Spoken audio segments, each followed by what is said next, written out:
David Vizard here, and you, my friends, are watching PowerTec 10. That's the no-nonsense technical channel on YouTube.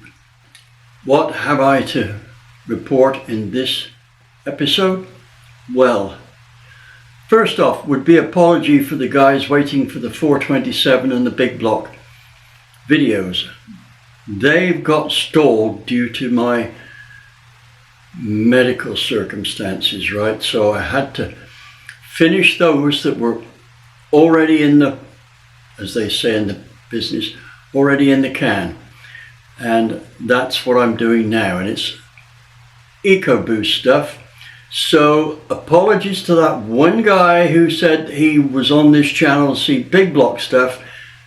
I'm going to be paying special attention to you and all other big block guys in the few videos down the road. Meanwhile, you're getting a load of Ecoboost stuff, whether you like it or not. It's well worth watching because even if you don't have an Ecoboost Mustang, there's something to be learned from it. So let's get cracking. In this episode, what we're going to deal with is the shake the car has, the Mustang has, when it leaves the line. That is doing this. So that's what I'm going to do, is show what we did to the rear suspension. And thank you, Jason McDaniel, for the advice.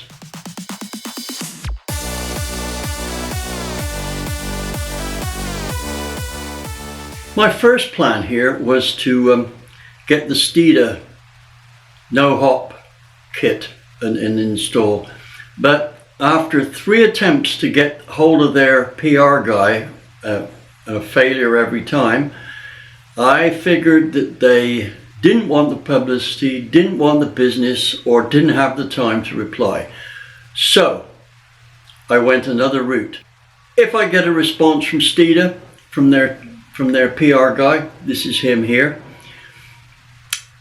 I will see what their system does and explain how it works. But for now, we're just going to do the bushings in the back suspension. That's the bushings that hold the subframe to the body. Here's the kit from BMR Suspensions.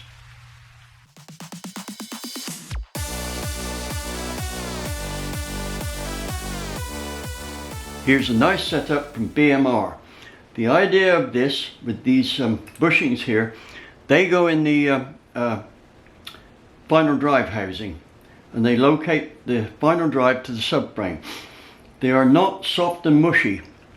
So what they do is they support the final drive, which has a tendency to twist. Like front of the car over there, they twist like this on the launch, and then as soon as you unload a wheel they come back again, hence the hopping. So, well, at least that's a large part of it. So these bushings here limit that, so we'll see just what they'll do. Okay, now to the point of the exercise. Do these bushings work? Do they stop the hop, to quote Steeda's expression here? Well, yes, they do. For the most part, I would say they were probably on a grippy road with a motor having about 250 odd horsepower at the wheels, that they were at least 90% effective.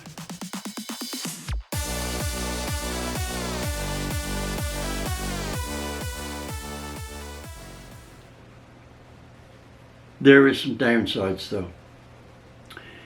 The problem with these bushes is, to install them, you've got to drop the whole subframe. That means disconnecting the drive shaft, and exhaust and a whole bunch of stuff. So if you're going to install them yourselves, figure if you've got all the tools, it's a good long day's work. If you pay somebody to do it, it's going to cost you probably in the region of $500 to $550. Yeah, the bushings are going to come in here in a frame, it's going to be 4 bushings, one here, one on the front side, and then two on the back side. And then these are shear bolts, so a lot of times when torque is applied, it'll shear these 2 bolts. That's why they're going to go to the larger style bolt, and it's going to have a little more strength there.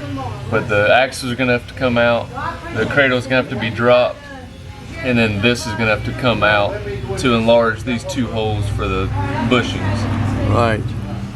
Quite a complex deal. So, are there any other snags? Yes. Ring gears and pinions made to production tolerances are good, but far from perfect. The bushes that we took out to install our solid Delrin urethane bushes were meant to absorb noise from transmission and the road. The principal maker of noise, it would appear, is the axle. As soon as you take those bushings out, you can hear every single noise that final drive makes. Mostly that's due to machining tolerances and the setting up of the backlash. Now, to set the backlash up super accurate takes time. Machining the gears to a very fine finish costs money. So, the purpose of these bushes is not only to absorb road noise, but to absorb final drive noise. How bad is it? Well, from my point of view, it's tolerable but a little annoying because I don't like extraneous noises. Is there a fix? Well, yes, of course there is. Would I be telling you this if there wasn't? Let me show you the fix. Here it is. A REM finished final drive. Look how smooth those gears are. With this, we can probably get rid of 90% of the noise. On top of that, a custom fitting of the pinion to mesh with this gear, we can probably get rid of the 90% of click click back and forwards. So, I'm hoping that with this gear, not only do we pick up power, and I'm not talking about an incidental amount, I'm talking about probably better than 5 horsepower. We can not only get more power at the wheels, but get back to our quiet ride. Now I'm going to show you all about this in a shortly upcoming video, and that's a promise. So, although these bushings are not very expensive, I can't remember exactly, about 150 bucks, they're best installed at a time when you have to take the whole subframe out for reasons other than just putting the bushes in. Now, let's take a look at the Steeder ones.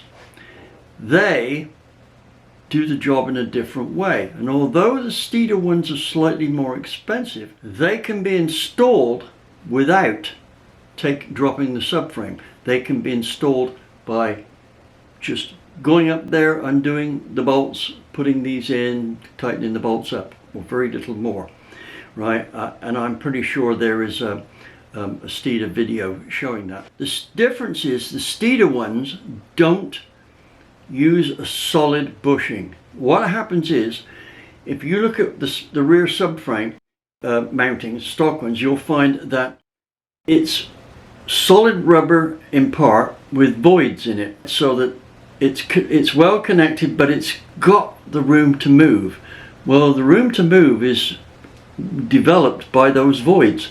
So what the Steeder one does is it fits in to the voids.